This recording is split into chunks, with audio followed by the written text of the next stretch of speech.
Minha namorada de 1 ano terminou comigo depois que sofri uma lesão na cabeça. 7 meses depois, descobri o motivo. No início deste ano, minha ex-namorada, Alexandra, terminou comigo por razões que ela mesma nunca me contou. As semanas antes do término são um borrão na minha memória. Eu havia sofrido uma lesão na cabeça, sem lembrar como aconteceu, e suspeito que seja por isso que não consigo me recordar de nada do que supostamente fiz ou disse a ela. Alex e eu nos conhecíamos desde o ensino médio, mas só começamos a namorar no primeiro ano da universidade. Agora estávamos no segundo ano, e nossas acomodações ficavam a cerca de 20 minutos de distância uma da outra. 3 dias atrás, o diário da Alex chegou para mim pelo correio. Presumo que tenha sido ela mesma que enviou, mas não tenho como saber. Ao ler as entradas das datas das quais não tenho lembrança, senti um terror inabalável, e essa sensação não me deixou desde então. Algum contexto extra é necessário para entender. Bunny Bunny era um grupo infame no Facebook em 2022, no qual membros postavam fotos saturadas de alunos de escola, em sua maioria meninos, e davam notas de 1 a 5 cenouras. Geralmente, as postagens vinham acompanhadas de legendas perturbadoras como gosto único ou boca bonita. Acreditava-se que predadores locais usavam o grupo para avaliar potenciais vítimas. Mas nunca houve provas concretas disso. O grupo foi banido rapidamente do Facebook depois que os pais das crianças retratadas descobriram as postagens. Após o incidente e dezenas de reclamações, minha escola proibiu qualquer conversa sobre o assunto, em respeito aos alunos envolvidos. A seguir, trechos do diário de Alexandra que editei para conter apenas as partes sobre mim, nos dias que antecederam o término. Terça-feira, 7 de janeiro, o Daniel me ignorou o dia todo. Normalmente, ele me manda uma mensagem fofa de bom dia para começar o dia bem, mas hoje só respondeu por volta das 17 horas. Quando finalmente respondeu, perguntou se eu queria ir até a casa dele. Eu aceitei animada, mas quando cheguei, o comportamento dele estava estranho. Ele me deu um sorriso esquisito e parecia tímido, me encarando como se estivesse hipnotizado. Achei fofo e supus que ele apenas achou que eu estava muito bonita naquele dia. Notei também um machucado visível no lado esquerdo da testa dele, o que me preocupou, mas ele desviava sempre que eu perguntava. Não é nada, para de se preocupar. Decidi deixar para lá. Porque ele parecia irritado com meus comentários e temi tê-lo deixado envergonhado. Sexta-feira, 10 de janeiro, o comportamento do Daniel está ficando preocupante. Ele não está indo às aulas como de costume e anda esquecendo coisas básicas, como onde deixou as chaves, datas que combinamos, senhas de e-mail, etc.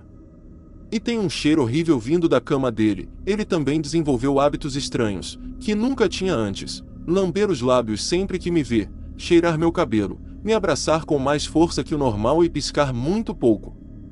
Acho que o pior de tudo é a queda visível na higiene. Ele não toma banho nem escova os dentes, a menos que eu insista muito. Nós usamos os mesmos produtos de pele. E é óbvio que ele não está usando. Segunda-feira, 13 de janeiro, ontem à noite, fui ao quarto do Daniel depois da minha aula e ele estava ainda mais desarrumado do que nos últimos dias. Os olhos vermelhos, respiração pesada, como se estivesse sem ar. Perguntei se ele estava bem, e ele praticamente se jogou em cima de mim, tentando me beijar de forma agressiva. Isso me pegou de surpresa, então o empurrei, mas ele continuou tentando subir em cima de mim. Gritei: que diabos há de errado com você? E ele pareceu voltar a si, mas ao longo do dia continuou tentando me convencer a transar com ele. À medida que anoitecia, Daniel ficava mais frustrado. Sempre que eu rejeitava suas investidas, ele me encarava como um animal selvagem. Com o rosto sem expressão, sem piscar, e os olhos começando a se encher de lágrimas. Fui escovar os dentes para me afastar da situação e, quando voltei alguns minutos depois, ele estava completamente apagado, como se estivesse dormindo há horas. Achei que os olhos vermelhos eram de exaustão e, felizmente, o sono dominou. Aliviada, peguei o celular e pedi um Uber para voltar para casa, mas logo depois de pagar, percebi algo se movendo no canto inferior da minha visão. Olhei para baixo e vi uma mão saindo lentamente debaixo da cama do Daniel. Não há palavras para descrever o pavor que senti. Fiquei paralisado enquanto um homem de meia-idade emergia debaixo do corpo inconsciente do meu namorado. Ele era um pouco acima do peso, calvo e parecia um cadáver de uma semana. Quando ficou de pé, trocamos olhares, e ele abriu o sorriso mais horrível que já vi antes de dizer, obrigado. Nesse momento, saí do transe de medo, gritei o mais alto que pude e corri para fora do prédio sem pegar minhas coisas. Quinta-feira, 16 de janeiro, estou na casa dos meus pais há 3 dias tentando entender o que aconteceu. Daniel voltou a me mandar mensagens de bom dia como se nada tivesse acontecido e diz não ter ideia de quem era o homem debaixo da cama. O que eu quero saber é por que ele disse obrigado. Será que ele estava gravando a gente? Será que o Daniel sabia e estava sendo pago para realizar a fantasia doentia daquele homem de espiar uma garota de 19 anos? Talvez por isso ele tenha insistido tanto em transar comigo e ficado irritado com minhas recusas. Acho que vou cortá-lo da minha vida, porque tudo isso mudou a forma como eu o vejo. Sexta-feira, 17 de janeiro, hoje de manhã. Recebi um e-mail de um ex-colega da escola com um link.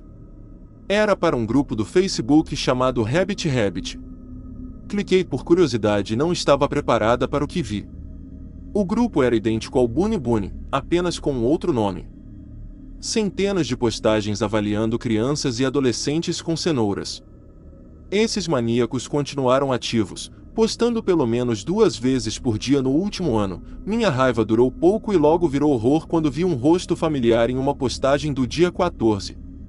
A foto de perfil do usuário que postou era o mesmo sorriso distorcido que vi no quarto do Daniel. O nome de usuário era Elmer Food.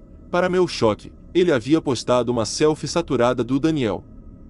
Com 5 emojis de cenoura na testa, a legenda dizia, pele confortável. Fim dos trechos do diário. Verifiquei a selfie usada na postagem do Rabbit Rabbit, que, surpreendentemente, ainda está no ar, e não me lembro de tê-la tirado. Achei que Alex estava mentindo quando falou sobre um homem que saiu debaixo da cama. Espero que alguém consiga entender tudo isso, mas acho melhor não tentar entrar em contato com ela novamente.